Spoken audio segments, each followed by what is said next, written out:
Ya, welcome back to the Number 10 Show. Ah, 2 minggu nggak ada liga, cuma ada international break dan sedikit highlight dari international break kemarin. Italia lolos Wih, dengan sedikit campur tangan UEFA katanya. mafioso ya. Sepertinya mafia Italia bergerak dan Hmm, pelanggaran di menit-menit terakhir itu nggak diberi penalti sama wasit dan katanya ada omongan dari Severin soal kalau Italia nggak lolos Euro itu sebuah hmm, kehilangan. Jadi entah itu beneran apa nggak kita nggak tahu. Saya nggak tahu, saya nggak nyari hmm. tahu juga bodo amat sama international break. Tapi itu international break ada VAR nggak sih? Nah itu Nggak dia ya? sampai ada yang ngomong kan harusnya international VAR itu ya di sini sebenarnya posisinya gunanya VAR itu harusnya di Hmm, momen-momen seperti ini. Dan hmm, kamu ingat gak momen pada saat 2010 yang siapa sih yang nggak lolos hmm. Piala Dunia gara-gara handballnya Thierry Henry Irlandia? Irlandia. Iya, Ah, itu kan sebenarnya iya. di momen-momen seperti itu VAR harusnya bisa Hmm, mengambil keputusan, bukan di momen-momen kayak yang Premier League hmm, bapuk gitulah. hmm. Iya, iya. Ah, sebelum masuk ke obrolan yang nggak tahu ya ini nanti obrolannya apa, mungkin ada soal seputar Sinbin, ada VAR Hmm, juga, hmm. dan mungkin preview tentang Super Sunday besok yang sempat di komentari klub kalau ini ya jadwal yang nggak adil katanya karena City early play sama Liverpool dan Bukan Super Sunday kayaknya ya, Sabtu mainnya. Sabtu Sabtu sorry bukan Super Sunday, sorry, Ah, Super Saturday. ah. Coba. Iya, iya. eh, apa hal yang menarik yang kamu temukan selama 2 minggu nggak ada liga, nggak ada sepak bola yang berarti yang biasanya kita setiap minggu disuguhkan sama timeline yang isinya kalau nggak tentang Maguire, tentang pemain-pemain lainnya, tapi ini 2 minggu sepak bola kayaknya sepi dan isu-isu yang sebenarnya nggak penting kita perhatikan malah jadi diperhatikan gitu. Ternyata 2 minggu nggak ada sepak bola liga itu bikin mental health lagi lebih bagus ya. Nggak terganggu gitu, nggak nggak ada distraksi-distraksi ini ya, akibat ya klub kabupaten sana lah kan yang bikin melawak terus kan. Jadi kayaknya memang kalau dipikir-pikir ya, Eh, international break ini di satu momen itu dibutuhkan juga gitu, untuk anu ya, hmm, merehab sementara gitu, dan membangkitkan hmm, membangkitkan apa, nafsu lagi untuk menonton gitu. hmm, Karena kalau misalnya tiap weekend gitu dengan hasil yang mungkin sudah bisa diprediksi walaupun misalnya menang dengan cara yang sebenarnya nggak layak sebenarnya menang gitu kan, dan yang kayak gini kayaknya dibutuhkan juga gitu. Tapi nanti kan ini international break nggak ada sampai 4 bulan bulan, tiga, nggak ada sampai bulan empat tiga. 4 bulan ke depan baru ada kan. Hmm, hmm, hmm. Tapi walaupun biasanya 4 bulan ini nggak ada nanti celebrate, biasanya kayak nggak terasa itu nanti ada nanti berita seleksi timnas Inggris yang terpilih gitu. Kayak cepat banget waktu berlalu gitu. Karena sebelum-sebelumnya kayak gitu juga gitu kan. Kayak sudah berlalu international break, kemudian kok udah international break lagi sih gitu kan. Hmm, Kayak cepat hmm, gitu.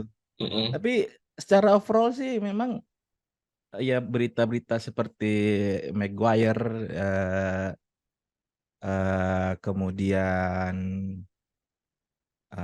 Argentina Brazil kemarin gitu Oh kan, yang butuh selingan-selingan yang sebenarnya mungkin nggak terlalu menarik, intensif, tapi ya untuk merubah suasana aja sih kayaknya ya, biar hmm, nggak itu monoton terus itu.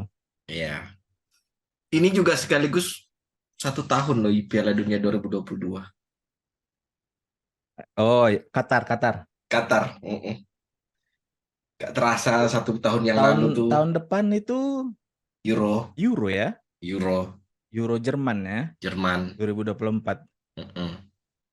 Ya itu juga kayaknya Jerman ini nggak tahu ya. Biasanya kan Jerman yang kita kenal tuh timnas spesialis turnamen biasanya kan, yang Mm-mm. orang biasanya jarang mengunggulkan Jerman, tapi kalau misalnya nanti sudah pada saat perhelatan itu eh banyak berbicara, seperti mulai dari Piala Dunia 2002 lah. Aku ingat banget 2002 Korea Jepang itu Jerman nggak nggak diunggulkan sama sekali, ternyata bisa sampai ke final lawan Brazil Brazil. kan. Dan walaupun dibilang penunjukan Nagelsmann ini menggantikan Hansi Flick, Mm. dan 3 pertandingan kalah beruntun apa tanpa kemenangan gitu, eh, nggak tahu ya, memang ada yang salah dengan Nagelsmann tapi atau karena memang masih baru gitu. Tapi walaupun dibilang Jerman bapuk-bapuknya ini karena sejak mendukung Ano, LGBTQ dan iya, anu, iya. eh, yang Itu berita mereka kemarin tuh mereka mereka tutup mulut lah kan. Jerman tuh nggak lagi sama selama sejak mereka traveling. Eh, tapi kayaknya sih enggak sih. Kayaknya enggak ya. Karena mereka awalnya kan juga eh, tuan rumah itu kan biasanya katanya nggak perlu main kan. Nah, Iya. ini mereka ini tetap ikut main gitu, Mm-mm. untuk kualifikasi, dan Jerman yang menawarkan diri gitu kan. Manas-manasin mesin. Iya. Tapi dari international break dan berita-berita yang di timeline sih masih sama-sama aja, masih ada klub yang eh 90% eh sold to Sir James Ratcliffe gitu kan. Itu tuh terus sebetulnya kan, Iya, iya. kayak nggak ada yang lain gitu. Itu tuh terus digoreng gitu kan. Mm-mm. Mm-mm. Cuman nanti dengan adanya City Liverpool ini dan langsung di hari Sabtu di Hari Sabtu waktu setempat itu kayaknya jam siang 3. ya. Iya, siang, siang. Kalau di sini setengah 9. Kalau Iya, di sana jam jam 1 2, kayaknya. jam Jam satu, 2. jam satu. Jadi akan mulai lagi eh, beralih, ini berita-berita di timeline itu ya bikin ini aja sih. Satu pertanyaan sebelum kita masuk ke obrolan di episode kali ini. Siapa Hmm. kira-kira nanti yang naik presiden? Bah, tergantung ya. Tergantung siapa yang paling banyak blunder. Karena Ini mereka lagi kuat-kuatan banyak-banyak blunder. ini main blunder aja ini semua nih. Siapa yang jadi Semua memiliki peluang yang sama untuk kalah kayaknya. yang satu blunder karena cuma gara-gara ditanya sama ibu-ibu. Yang satu lagi blunder karena tim sesnya. Hmm. Tapi nggak tahu ya, dari 3 nih yang mendekatkan ke apa, ke supporter sepak bola itu ada nggak ya? Kayaknya Ya sih. awalnya kan prediksi Erick Thohir selaku ketua PSSI Iya. mau maju gitu kan. Mm-mm. Tapi ternyata ada perubahan, dan kayaknya Mm-mm. kalau misalnya ada strategi yang kayak gitu bisa jadi salah satu penentu juga gitu. Kalau siapa yang mendekati ini supporter sepak bola ya, misalnya yang Mm-mm. bicarain banyak sepak bola gitu. Mm-mm. Nanti tim ses khusus sepak bola itu ETI.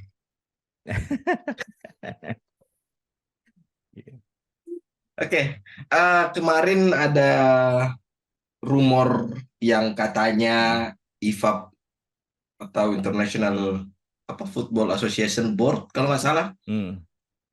mau mengenalkan soal Sinbin Hmm. yang kemudian sempat jadi perdebatan sih, jadi obrolan juga kalau Hmm. Sinbin sebenarnya ini Sinbin sudah bukan yang pertama, bukan rumor ini sudah dari 2000 berapa gitu, 2017 ini Hmm. dan sudah diperkenalkan di grassroots football itu 2017 dan 2016 2017 terus selama periode itu ini saya baca aja ya, eh, ada 38% pengurangan decent action across the league, terus hasilnya 72% pemain mau melanjutkan aturan sin bins. 77% manajer juga ingin melanjutkan aturan sin bins itu, dan 84% wasit juga ingin melanjutkan aturan sin bins. Tapi dari segi supporter itu sebenarnya itu bisa jadi mengurangi apa ya, drama di sepak bola sih, di lapangan sih kalau menurutku. Dan sebenarnya aturannya ini nggak cuma 10 menit, dan yang bisa main, yang bisa melakukan protes ke wasit itu cuma kapten. Jadi kan Iya. agak gimana ya, di satu sisi wasitnya mereka pengen wasit diprotek, dilindungi gitu. Tapi di sisi lain Hmm. wasitnya tuh kadang ngambil keputusan juga nggak becus gitu loh. Jadi sebenarnya Hmm. bisa bisa dibilang ini buah si malakama nggak sih kalau Sinbin ini diterapkan di sepak bola di level tertinggi gitu. Hmm. Eh, ya, yang terpikir di benakku pada saat berita itu naik lagi sebenarnya Hmm. langsung kayak kenapa mau dibikin kayak jadi futsal ini barang kan? Kan kalau misalnya futsal Iya, futsal kartu ya. merah misalnya Iya, di ada aturan berapa menit kemudian baru bisa masuk lagi jadi 5 orang gitu kan? Nah, iya. aku nggak tahu ini sebenarnya berita hanya untuk bahan headline dari satu media tertentu aja atau mungkin sekedar supaya memberikan apa ya efek psikologis secara tidak langsung ke pemain dan ke wasit.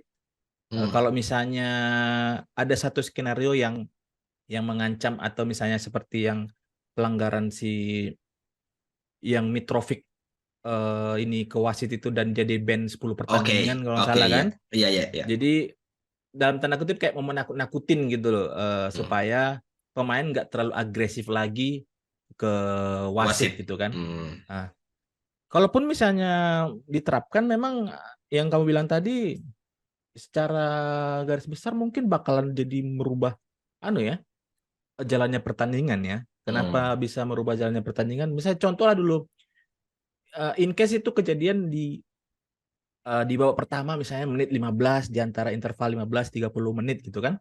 Hmm. Otomatis eh strategi dari pelatih dan kedua tim itu akan ada yang berubah gitu kan. Kalau Iya. misalnya ada perubahan seperti itu, walaupun misalnya dibilang tersingkir dulu 10 menit, kemudian bisa masuk lagi, Hmm. sudah pasti akan berubah jalannya pertandingan. Hmm. Kalau misalnya merubah jalannya pertandingan, sudah pasti juga sense ininya apa ke penonton itu kurang tuh. Hmm. Sama lah kalau misalnya kita bayangin satu tim ada kena kartu merah dari babak pertama, pasti akan ada satu tim yang satu ini Ngepush. menyerang terus, Hmm. satu tim bertahan terus gitu kan. Hmm. Hmm.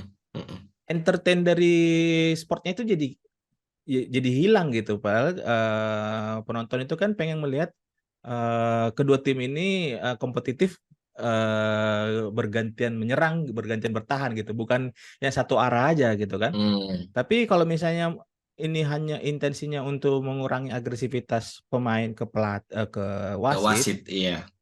kayaknya perlu dicari Solusi lain ya. solusi lain gitu. Hmm. Ataupun dengan sebenarnya menerapkan punishment kartu kuning, kartu merah itu sebenarnya lebih fair kayaknya gitu. Iya, Nggak iya. ada yang karena itu sebenarnya resikonya pemain pun sudah mengerti kalau misalnya dia Betul.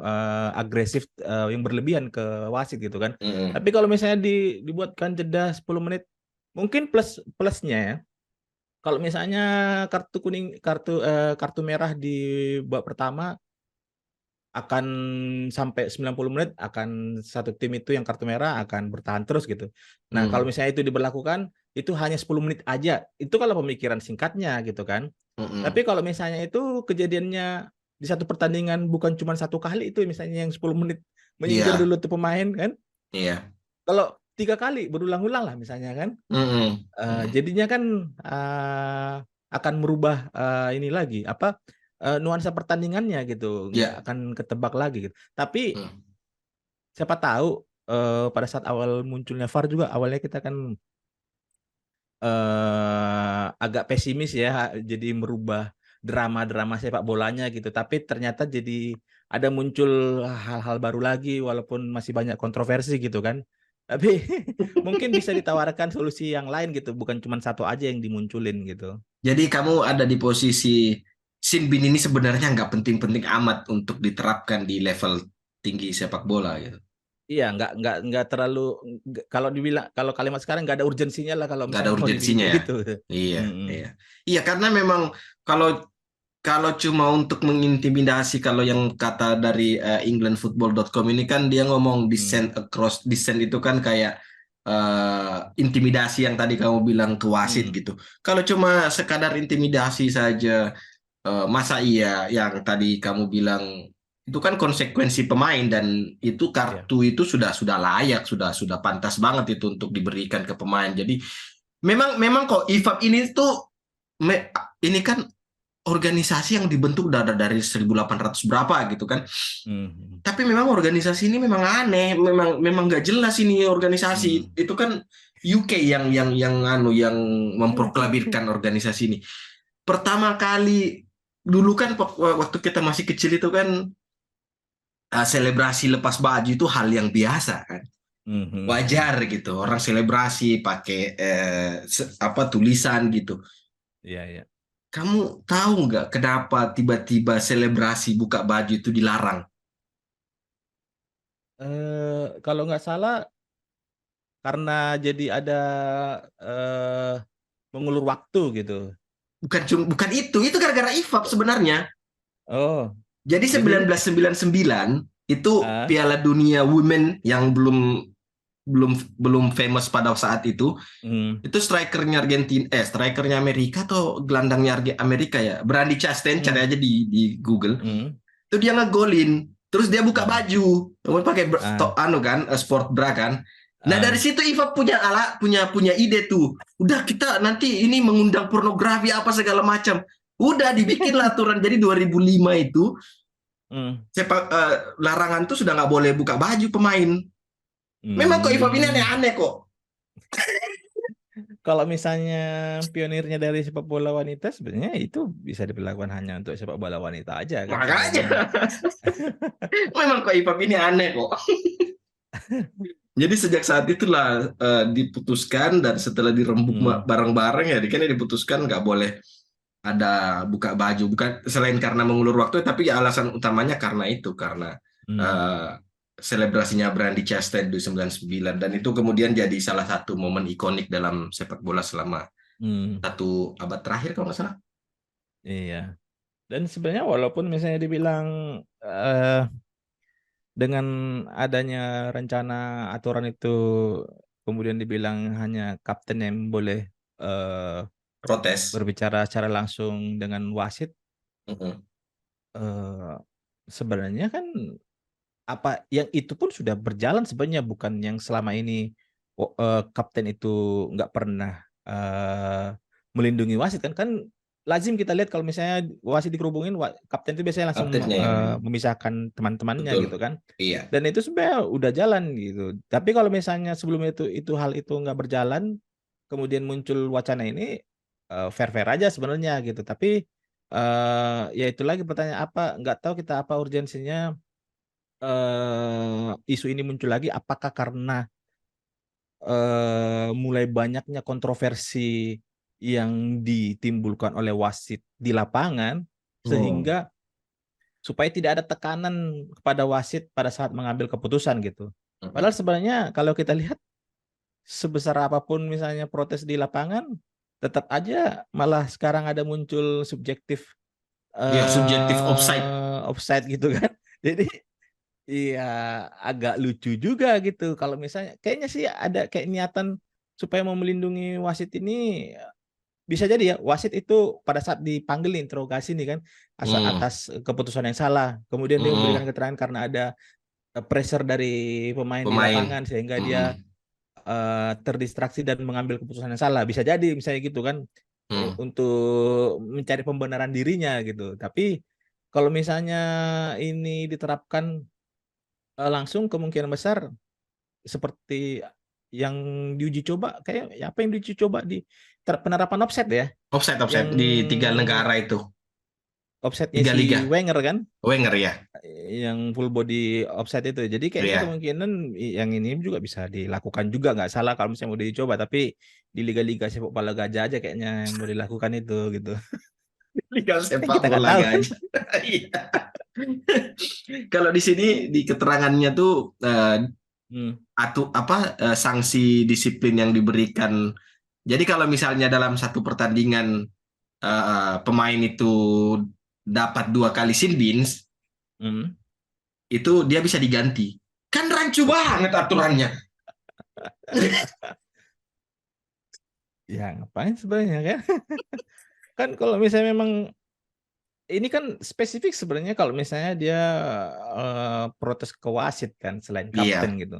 Mm-mm. Ya kartu kuning kartu merah sebenarnya sudah cukup gitu. Kecuali kalau belum Hmm. ada regulasi kartu kuning kartu merah ini seperti dulu, ya oke-oke aja gitu. Tapi kalau misalnya dikira dengan regulasi kartu kuning kartu merah ini belum terlalu memberikan apa ya, Efek jerah. proteksi ke wasit atau efek Hmm. jerah gitu, Hmm. ya mungkin tinggal dinaikkan apa ya, kualitas wasitnya gimana menilai ini Hmm. pelanggaran yang memang layak diberikan hukuman apa tidak. Tapi kalau misalnya kayak sekarang aja kayaknya wasit yang Mau diincar juga dilindungi. kayak kurang kompeten gitu kan. Hmm. Hmm. Banyak ngambil keputusan yang salah gitu. Jadi eh, buat apa ada wasit di tengah kalau untuk melindungi dirinya gitu, bukan Iya. untuk gimana supaya pertandingan ini bisa berjalan menarik 90 menit dan fair semuanya untuk kedua tim gitu.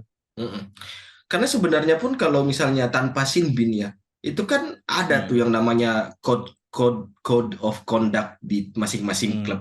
Pemain yang kartu kuning itu hmm, dikasih hukuman sama klub, potong setengah hmm. gaji, terus ada yang Hmm. kartu merah berapa gaji, potong 2 minggu gaji, itu kan sebenarnya sudah bisa menimbulkan efek jerah ke pemain gitu. Kecuali namamu Balotelli ya, itu mungkin beda kasus. Atau namamu Roy Keane, nah itu mungkin beda kasus. Tapi ya Iya, kalau pemain-pemain sekarang yang mental-mentalnya mental-mental tempe kerupuk mah kok ngapain juga, makin ke sini makin ke sana ini liga itu sepak bola ini. dan sebenarnya kalau misalnya pun di satu pertandingan ada satu momen yang wasit gagal melihat itu sebuah pelanggaran keras yang layak diganjar kartu kuning atau kartu merah, kan biasanya juga setelah pertandingan beberapa hari berikutnya bisa ada investigasi juga kan, itu juga Betul, masih betul, dialami pemain gitu. betul. eh Misalnya gagal dia melakukan asesmen di pertandingan itu masih bisa kok hari berikutnya gitu. Jadi kayaknya latar belakang untuk mengadakan aturan ini masih kurang kuat aja sih anunya, justifikasinya kenapa harus dilakukan. Walaupun ini sebenarnya masih wacana ya gitu. Tapi kayaknya ini mereka lagi cek ombak aja nih kira-kira gimana respon Reaksi, dari ya, ya. reaksi dari fans sepak bola gitu ya. Mm, Eh, terus yang selain Sinbin yang sempat mm, jadi heboh perdebatan juga di sosial media itu tentang mm, VAR yang entah mm. ini IFAB lagi kayaknya ini. Ini kayaknya pokoknya segala semua kontroversi-kontroversi di sepak bola itu pokoknya ini Hmm, urusannya IFAB. hmm, IFAB tuh kalau nggak salah juga ada pas aku lupa tapi aturan yang kapan itu dia eh, me- tentang pelanggaran atau apa gitu. Udah lah lupakan aja hmm, tuh. Pokoknya ini yang terbaru VAR katanya ada mau dimodifikasi tentang, jadi di sini keterangannya di set 30 detik sampai hmm, cuma dibutuhkan 30 detik untuk mengambil keputusan. Itu yang pertama. hmm, Yang kedua, eh, melarang penggunaan slow-mo replay yang bisa memungkinkan misinterpretasi atau bisa membuat insiden itu jadi lebih buruk gitu. hmm. Terus yang ketiga, change the offside rules, so there must be daylight between attacking and defending players. Terus yang keempat itu, allow refs freedom to use common sense and end of the era of robots officials. Ini sebenarnya yang keempat. Yang keempat ini sebenarnya justru kontradiktif dengan Sinbin tadi. Karena kalau misalnya mau ngambil keputusan, memberi kebebasan ke wasit untuk mengambil keputusan tanpa harus mengandalkan VAR gitu. Sementara di sisi lain Sinbin mau diterapkan juga kan jadi konflik gitu. Gimana? Tapi kalau dari 5 poin ini sebenarnya ada yang menurutku bisa jadi salah solusi dan yang lain enggak gitu. Jadi yang pertama misalnya aku nggak tahu ya, yang nomor 1 itu memungkinkan apa enggak dilakukan, itu dulu aja pertanyaannya kayaknya nggak mungkin gitu, yang di set 30 detik maksimum gitu kan. Gimana? Justru itu kan menjadi pressure ke blunder. wasit. Sebenarnya masih belum dapat nih gambaran apakah harus A atau B gitu keputusannya, tapi karena pressure waktu jadinya salah ini lagi kan.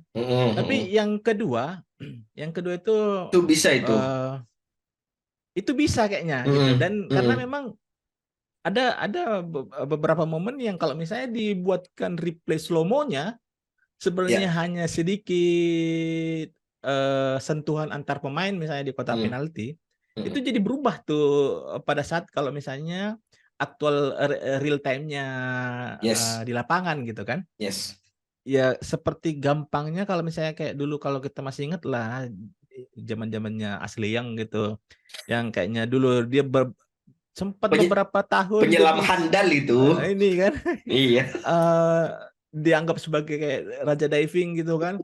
Karena kalau misalnya di slow mo itu memang kayak lebay gitu. Tapi kalau misalnya di in game real time-nya memang karena dia punya kecepatan ini dan bisa mengubah arah dengan cepat. Iya, dan mengubah arah pada saat kapan ada sentuhan sedikit pun itu langsung kayak impact-nya agak besar gitu kan.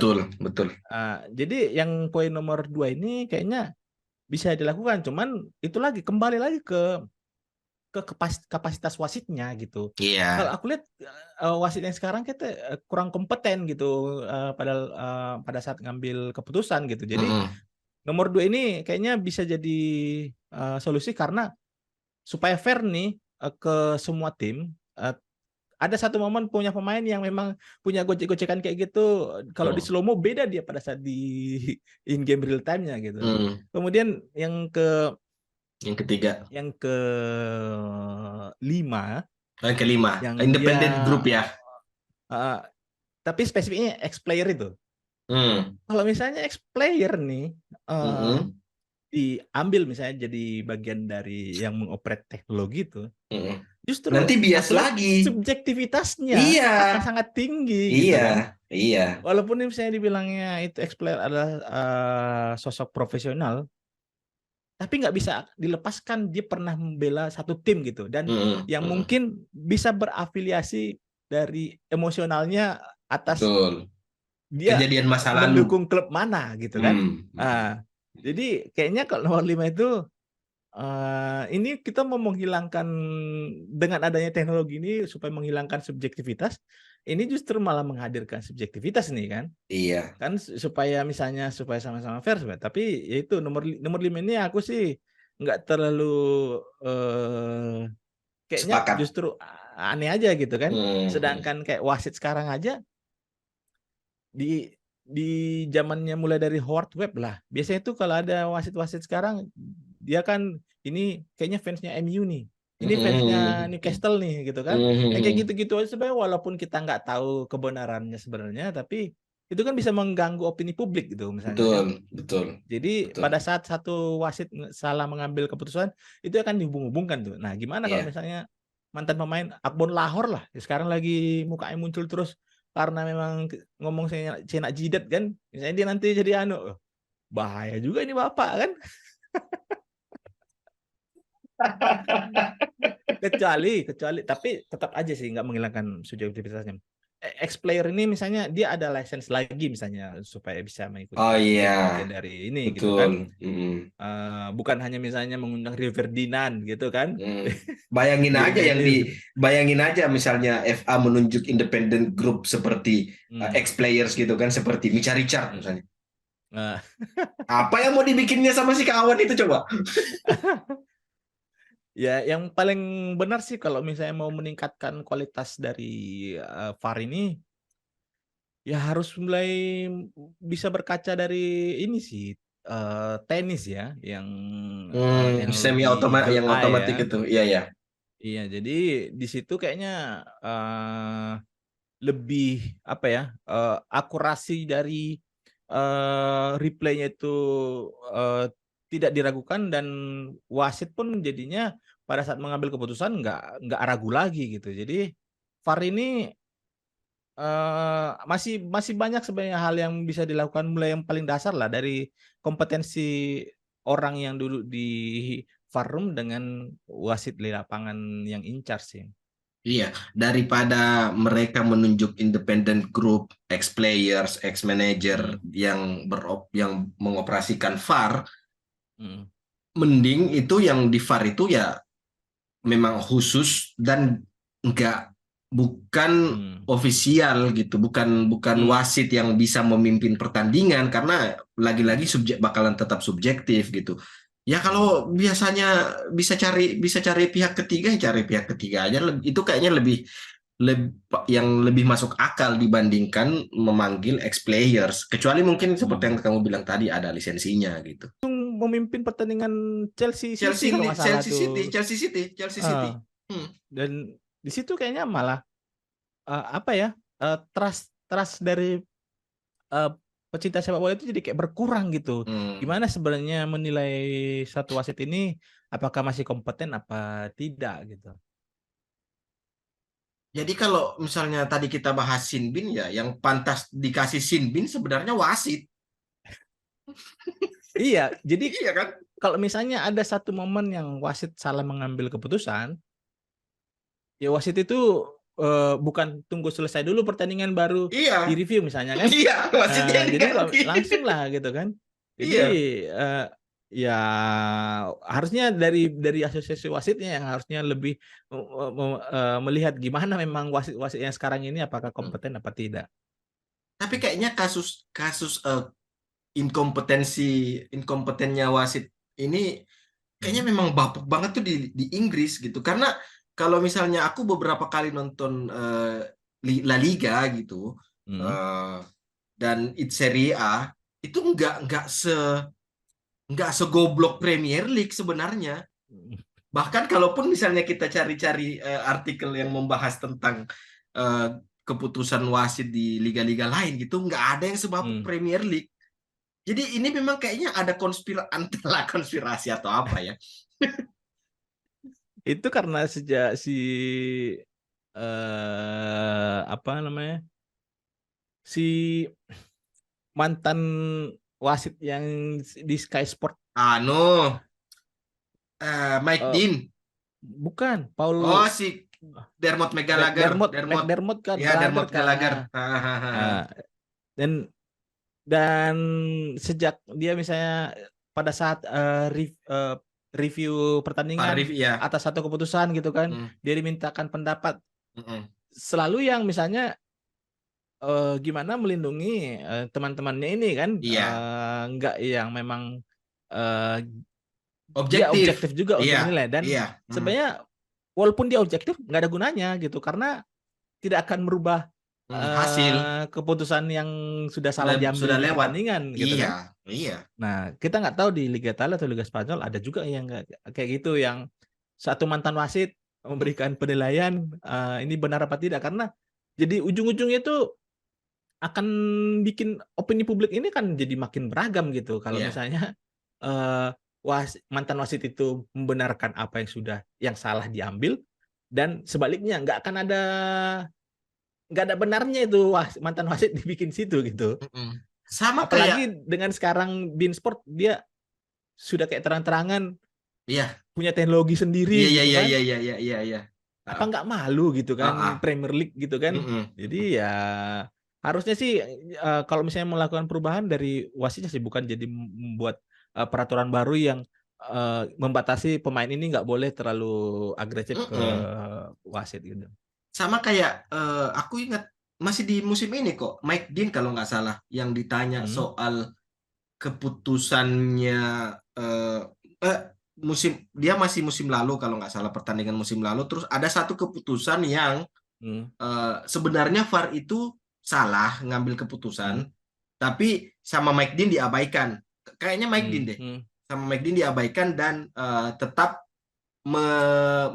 mengabaikan keputusan VAR itu pas ditanya sama di Sky Sport atau di mana gitu hmm, atau di Talk Sport aku lupa dia ngomong keputusan itu subjektif murni karena dia nggak mau temannya si Anthony Taylor kalau nggak salah hmm. itu pekerjaannya jadi citranya jadi jelek lagi ini gimana coba. Ya sebenarnya dengan Howard Webb jadi ketua PGMOL itu sebenarnya juga, PGMOL ya. walaupun di masa lalu Howard Webb ini kayak dia yang pakai seragam Manchester United dulu kan, Iya kayak iya ada iya iya iya iya. selalu selalu menguntungkan setiap United main. Mm-mm. Ya nggak tahu apakah memang nggak ada lagi selain Howard Webb atau bagaimana Mm. gitu yang untuk menunjuk sebagai ketua ininya yang asosiasi wasit ini gitu. Jadi Mm-mm. mungkin bisa jadi kalau misalnya supaya lebih eh masalah wasit ini kan Liga Inggris memang wasitnya tuh wasit berkebangsaan Inggris semua Inggris kan. semua iya Nah, aku nggak tahu memungkinkan nggak secara regulasi di FA misalnya ngambil wasit wasit lain. dari negara lain itu bisa memimpin di Liga Inggris gitu kan. Mm. Supaya apa? Supaya memang setidaknya Objektif. ada mengurangi yang nilai-nilai subjektif itu, misalnya dia anggaplah misalnya dia orangnya orang Manchester gitu kan, supaya nggak ada lagi isu-isu dia mendukung satu tim dari Manchester gitu. Kalau misalnya dari negara lain kan setidaknya agak memperlebar gap kemungkinan dia mendukung satu klub misalnya kan. Iya Tapi sebenarnya kalau masalah wasit profesional masih ada isu dia mendukung satu klub, sebenarnya ya wajar-wajar bukan aja wasit sih. profesional gitu, Iya ya kan? iya iya Wasit iya tarkam gitu kan. maksudnya. Jadi ya pucuknya sih di FA gimana menilai supaya kualitas Liga Inggris ini bisa memang yang dibilang liga terbaik dunia dari penjalanan satu pertandingan itu berkualitas, ya dia harus bisa menilai wasit-wasit yang dipilih memimpin ini memang inkompetensi. Mm. Mungkin mungkin bisa tuh dipanggil lagi Purwanto sama Jimmy Napitupulu. Iya, Dah sebenarnya masih kan lawas. Colina kan masih ada kan, Golina iya. masih ya harusnya bisa ini sih dilibatkan misalnya gitu. Iya. Tapi mungkin self self self pride-nya anu Inggris Atau tuh malu terlalu mungkin tinggi. kan, Mungkin mungkin malu kan mungkin. jaim gitu kan. Iya iya. Eh, eh, terus besok Sabtu Hmm. Super Saturday City Liverpool. Satunya Iya, tuh iya. ya ini bisa dibilang eh, aku nggak melihat ini sebagai derby yang pertandingan yang menarik dalam konteks keseluruhan ya karena aku nggak melihat ini bisa jadi drama sih karena ya di pinggir lapangan aja tuh nggak ada lagi tensi-tensinya pertandingan kalau dua pelatih sama-sama suka pelukan sebelum dan setelah pertandingan itu nggak aku nggak melihat ini sebagai pertandingan yang menarik dalam konteks secara keseluruhan ya kalau dari segi taktikal pun ya kita bisa tahu lah uh, Guardiola pasti Hmm. dengan taktikal robotiknya seperti itu Hmm. kemudian Klopp mungkin yang bisa bikin kejutan buat City gitu.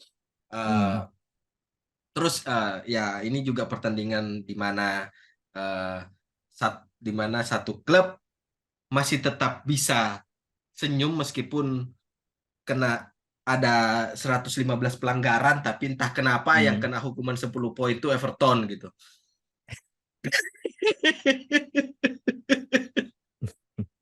Eh, Gimana prediksi besok, pertandingan besok tuh? Ada kira-kira yang early prediction atau early penerawangan lebih awal gitu? Ya, sebenarnya nonton ya kita karena ini dua tim besar dan peringkat 1, 2 Hmm. ini masih menjadi tetap pertandingan dua tim besar gitu. Tapi Hmm. ini di luar anu sih nonton pertandingan besar di baik itu di waktu Indonesia atau waktu setempat menjadi pertandingan pertama itu kayak nggak agak kurang gitu anunya apa ya? Anunya, hype-nya Iya, kayak hmm. bisa Terlalu lah kalau awal. misalnya kayak di Indonesia lah ngelihat pertandingan masih ada mataharinya, ngelihat di Iya, muka iya. pemain itu masih ada pantulan cahaya mataharinya, itu kayak kurang gitu. Beda dengan kalau misalnya kita nonton yang pertandingan di helat tuh misalnya di sana waktu setempat itu jam 6 ke jam 8 misalnya kan. Hmm. Di malam hari itu beda dia vibe-nya dia kita nonton Cahaya-cahayanya gitu. stadion gitu ya. Dan ini masih di siang bolong Hmm. di Manchester sana, jadi ya mungkin Klopp juga yang sempat protes kenapa langsung jadi pertandingan pertama dan pada saat lawan City misalnya gitu kan. Hmm. Ya aku nggak tahu apakah Klopp menilai dari kondisi pemainnya apa tidak, tapi kalau dari sisi supporter kayak kurang aja gitu vibe-nya. Tapi ya secara keseluruhan kalau misalnya City atau Liverpool ini dari sisi pelatih ya sama kayak Kang bilang udah ditebak lah misalnya kedua pelatih ini nanti di pinggir lapangan akan saling mungkin di press conference sudah saling memuji gitu kan. Saling belum pelukan secara langsung dia sudah saling memuji itu Iya, biasanya saling jilat. di lapangan.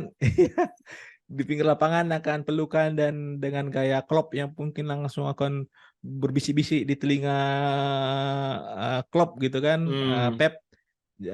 Habis pertandingan mereka juga pasti akan pelukan lagi gitu kan. Hmm. Jadi ya yang kita nantikan mungkin hanya satu ya dari entertain dari pertandingan karena kedua tim ini menjadi tim yang mungkin menganut offensive play yang sejauh ini masih konsisten ya dengan Hmm. selama kedua pelatih ini menukang City dan Liverpool gitu. Hmm. Secara hasil pertandingan kemungkinan besar aku masih belum bisa melihat City kalah di Etihad mau lawan tim manapun gitu walaupun misalnya itu sekelas sekelas Liverpool atau Arsenal gitu karena aku masih tetap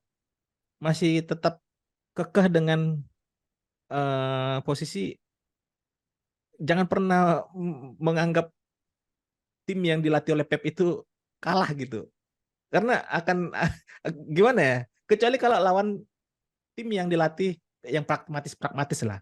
Hmm. Diego Simeone, Jose Mourinho gitu kan, Antonio Hmm. Conte gitu kan. Yang Hmm. kayak gitu-gitu biasanya akan menyulitkan Pep gitu yang main low block dan pokoknya low block never die lah. Untuk mereka pokoknya tiap 90 menit gimana caranya bertahan total dan dengan satu true pass ke pemain Hmm. yang punya kecepatan gol Hmm. gitu kan.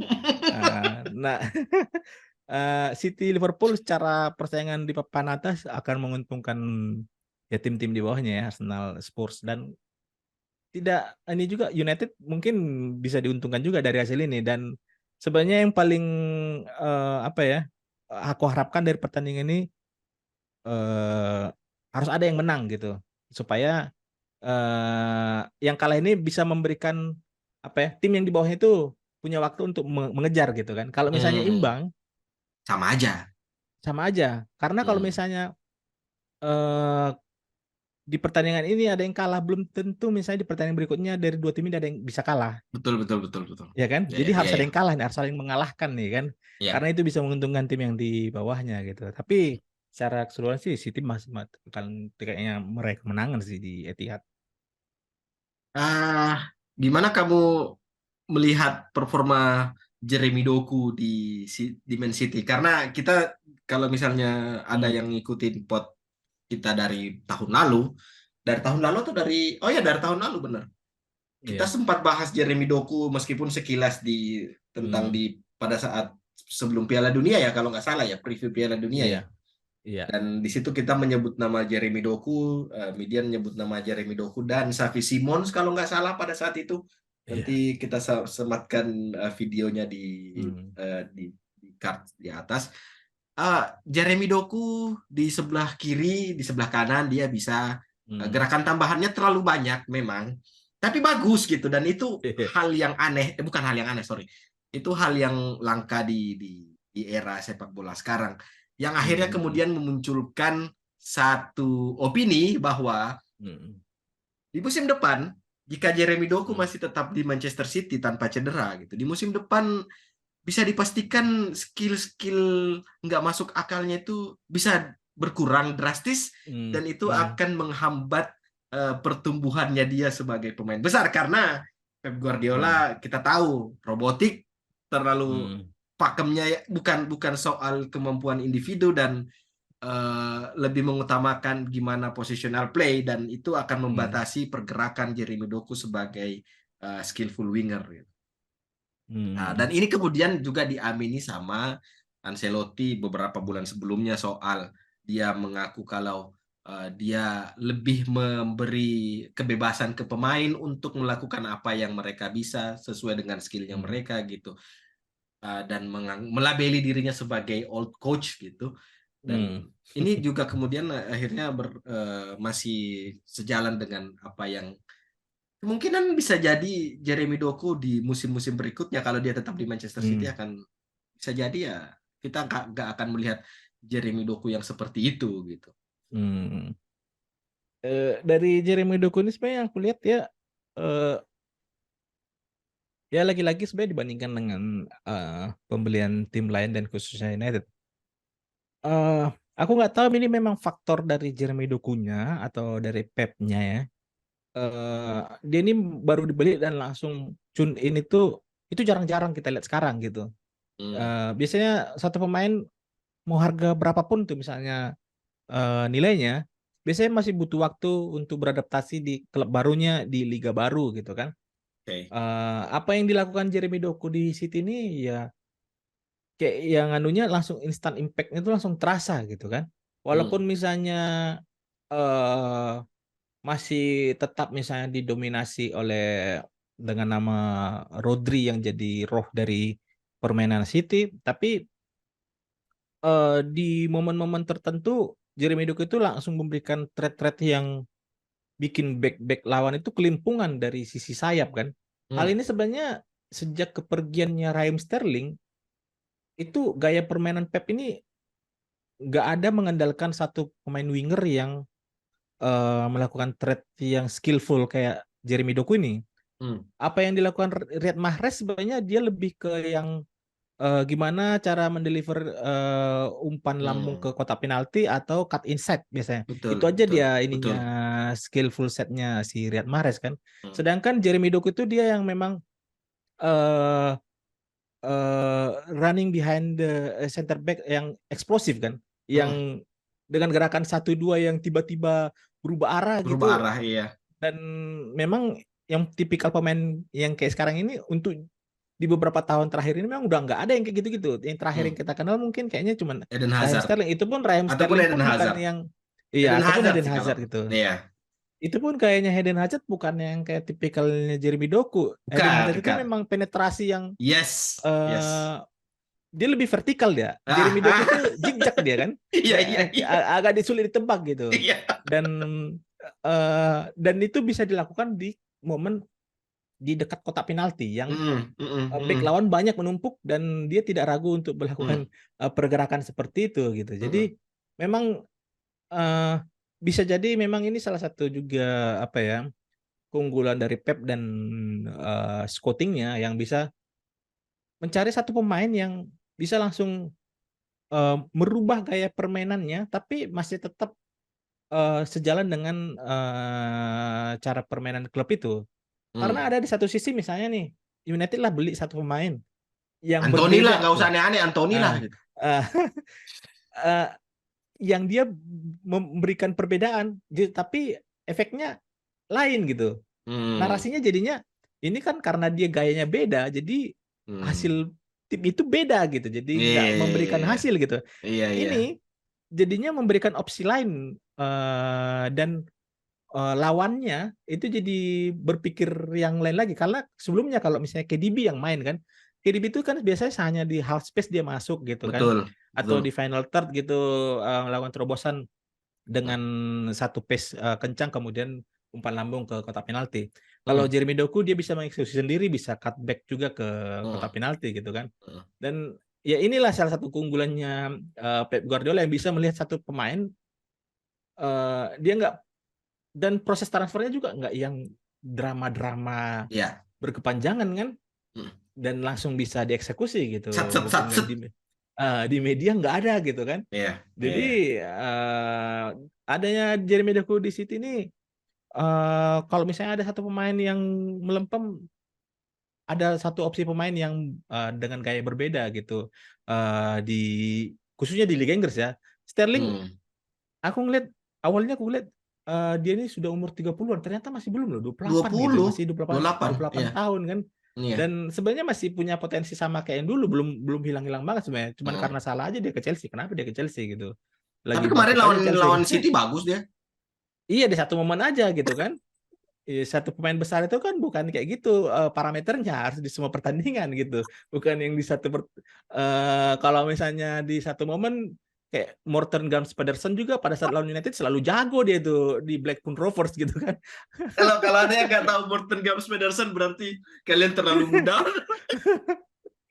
Iya kan, kalau nggak tenang bebas lah, Iya, iya. eh, yang deflect lah gitu kan, selalu ada aja gitu kan. Jadi Dua, dua, dua orang tuh. Morten Gams Pedersen sama David eh, Bentley.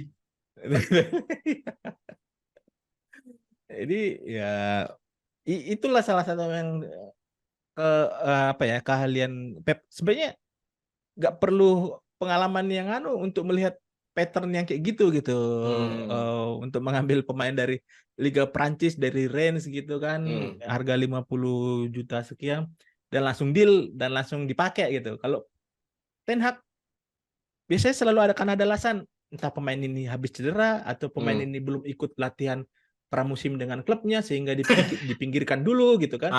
Ini Ah, pemain lagi kayak Mason Mount lah misalnya, ini sudah berapa pertandingan masih dibilang-bilang hmm, dia nggak ikut pramusim dengan klub gitu kan, nggak hmm, bisa langsung dipakai gitu. hmm, Padahal hmm, seharusnya pada saat beli pemain itu memang sudah yang pilih pemain yang memang siap langsung diturunkan gitu, bukan yang perlu lagi berapa lama trial baru dimainkan. Nah, hmm. jadi ya Jeremy Doku dan Pep memang, aku nggak tahu apakah memang Pepnya yang bisa memasukkan Jeremy Doku langsung bisa in charge, bisa langsung tune in juga, atau dari Jeremy Dokunya gitu. Karena belum tentu juga kalau Jeremy Doku dibeli MU bisa langsung kayak gitu kan. Langsung jalan nih memberikan impact gitu. Hmm. Jadi memang lagi Jeremy Doku datang ke klub yang pas saja. Tapi gimana sama narasi yang tadi aku sebutin itu? Kalau Hmm, eh, dia musim ini oke, kelihatan hmm, gerakan tambahannya banyak gitu, dan hmm, bisa menipu kawan, bisa menipu lawan juga. hmm, Tapi narasi yang kemudian muncul adalah bahwa eh, Doku ini cuma bisa semusim kayak gini. Dua hmm, tiga musim berikutnya itu bisa hampir dipastikan kemungkinan besar gaya bermainnya akan berubah. Dalam artian karena dia main di Manchester City-nya Pep Guardiola gitu. hmm, Akhirnya dia akan dibatasi, kreativitasnya akan dibatasi gitu. Dan itu akan hmm, menghambat karirnya dalam segi teknikal. hmm. Nah, itulah untungnya juga pemain yang ada dilatih sama Pep ya. Eh, Pemain ini pun kalau misalnya tersingkirkan, itu nggak akan kelihatan karena dia jelek mainnya. Hmm. Biasanya itu Pep akan langsung tahu kalau ini pemain, dan digantikan yang menggantikan ini itu langsung Hmm. perform tuh. Sehingga orang Hmm. tidak akan ngomongin dia, sama kayak contoh kasusnya Ferran Torres lah. Iya, Ferran iya, iya, Torres iya, iya, iya, iya, ya iya, kan? iya, iya, iya. Itu dijual di Barca bukan Hmm. karena bapuk dia nih, Iya, karena ya kan? surplus aja. Karena Pep sudah tahu ini nggak cocok di dia, Iya. kemudian di bench gitu kan, Mm-mm. kemudian digantikan, dan yang menggantikan ini memang perform gitu. Beda kalau kayak United misalnya nih. Anthony, United lagi.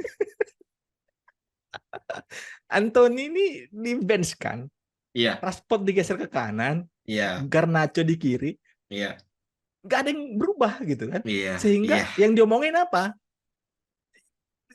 Tetap si Anthony ini karena harga mahal nggak dipakai gitu kan. Nah, di di Manchester City Pep nggak akan dimainkan itu pada saat kalau sudah 1-2 pertandingan lagi jelek, nggak Mm-mm. akan dimainkan terus, dicoba gimana supaya mungkin dia butuh jam terbang gitu. Enggak. Nggak ada, iya, iya. Dia memang sudah ada pemain yang siap untuk menggantikan dan tidak akan ada isu di luar dia lagi jelek gitu Betul. atau gimana kan. Kecuali Sama mungkin kayak ya si Torre ya. mereka memang kayaknya ada masalah pribadi dari Barcelona yang belum selesai gitu kan. Jadi masih terbawa-bawa gitu. Itu kayak agak beda nih ya Torre ini. Jadi kayak di City Ferran Torres, Calvin Phillips walaupun misalnya jarang dimainkan, eh, nggak ada yang isu diangkat nilai transfernya atau Iya, bagaimana gitu kan. iya. Karena selama ini lini tengah City masih memang baik-baik aja gitu kan. Dan nggak ada Mhm. yang kurang gitu kan. Jadi Pep sudah tahu, beruntung pemain yang ada di bawahnya Pep karena nggak bakalan terangkat isu masalah nilai transfernya, jelek mainnya karena bisa langsung diatasi, dimitigasi oleh Pep, ada penggantinya gitu. Jadi Jeremy Doku tahun depan kalaupun misalnya nggak tune in dan pindah, bukan karena ada isu jelek Hmm. mainnya gitu, karena nggak cocok sama skemanya. Nah, gitu gitu dia Oke. diplomatisnya dia kan. Diplomasi ya, ya. Dan itu bukan cuma Ferran Torres sih. Sebelumnya Hmm, Fernandinho juga diparkir karena hmm, hmm, alasan sudah nggak cocok dengan skema. Kemudian Gabriel ya, Jesus juga kan mhm, diganti. ya, nah itu Gabriel Jesus Iya, nggak pernah dibilang dia flop atau iya. gimana, Gabriel cuman Jesus, nggak cocok Alexander aja sama Zinchenko skemanya. juga, Ah, kan. Terus yang iya, siapa lagi yang kemarin tuh? Sterling lah. Sterling. Hmm, itu dia.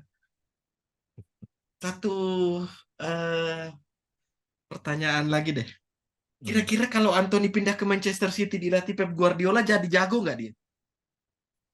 bisa jadi jago ya. Kayaknya emang yang salah tuh nggak tahu terlalu, apakah memang kayak yang dibilang siapa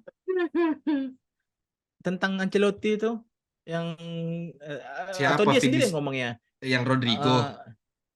Eh, iya yang dia nggak mau terlalu Iya banyak ya, ngasih instruksi gitu kan. Ancelotti yang ngomong. Dan kalau di lapangan tinggal mereka menyesuaikan dan Hmm, berkreasi. berkreasi lah. Hmm. Aku nggak tahu apakah memang ini tipikal pemain yang kayak gitu sebenarnya, karena Ten Hag itu kayaknya dia sangat lumayan ini juga ya, sangat Kaku. kaku juga kayaknya ya, karena mengatur semuanya gitu, Betul, betul.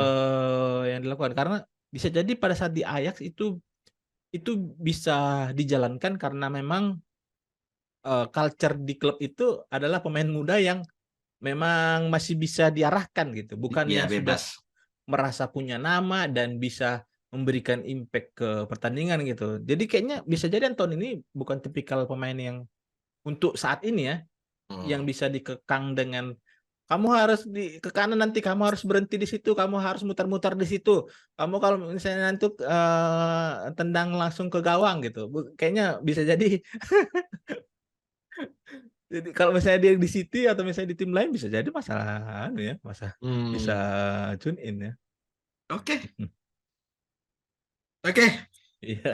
Satu pertandingan lain sebenarnya ada banyak sih yang Sabtu weekend Hmm, besok itu termasuk Everton United yang katanya hmm. fans Everton bakalan ngebagiin apa Pimpin kayak apa itu? Premier League korup.